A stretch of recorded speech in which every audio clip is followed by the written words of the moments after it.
I'm meteorologist Monica Woods, and we've got a lot to talk about. Atmospheric river hitting nearly the entire state of California, creating travel impacts.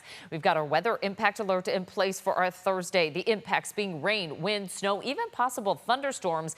Need to expect those travel delays, especially all the way through the morning to the evening commute and in the Sierra, where we'll see those changing snow levels. Here's a look at how this all plays out. Now, some of the heaviest rain actually impacting us into the morning commute and the afternoon. We get another pulse of that big surge of moisture coming in during the midday hours. But what you'll notice is that we're only seeing high elevation Sierra snow. So a lot of this is going to fall as rain all the way to about 9,000 feet. That is well above the passes.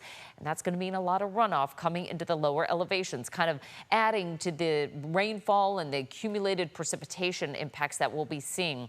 Into our Thursday evening, we continue to see the back edge of this pulling through central California, but it's at that point that we start to see some of the cold air work in and more instability and the potential for some thunderstorms that will also help to drive down that snow level and bring a little relief on that runoff coming into the lower elevations. So the potential for some snow exists all the way into Friday morning, and we'll see that snow down to about the pass level. Now, that will continue into Friday morning, helping to drive up those snow totals.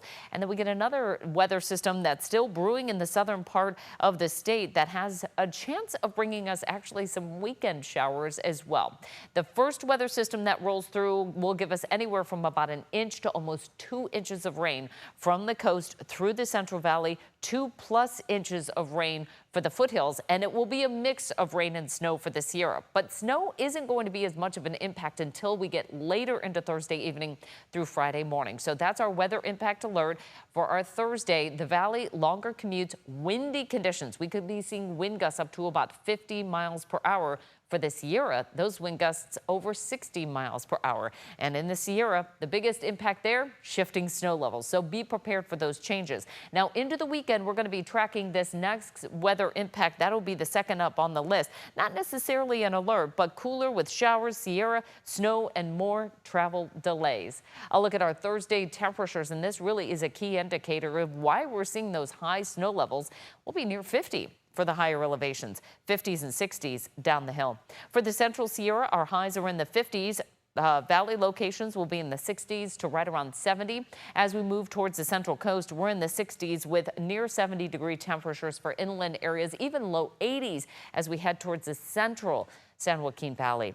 We're in the 60s for the Bay Area as well as the coastal valley communities traveling north along the northwest coast. We're near 60 degrees. We'll see that as well as we head into the north end of the valley. Capital region forecast, we're seeing highs in the low 60s. That is quite a change from near 80-degree temperatures that we started off with earlier this week. Even cooler weather arrives for Friday as that cold air mass starts to move our way. Still some unsettled weather into the weekend and early next week as well. We've got our weather impact alert in place for Thursday. Unsettled weather through the weekend and early next week with a much cooler weather pattern into next week.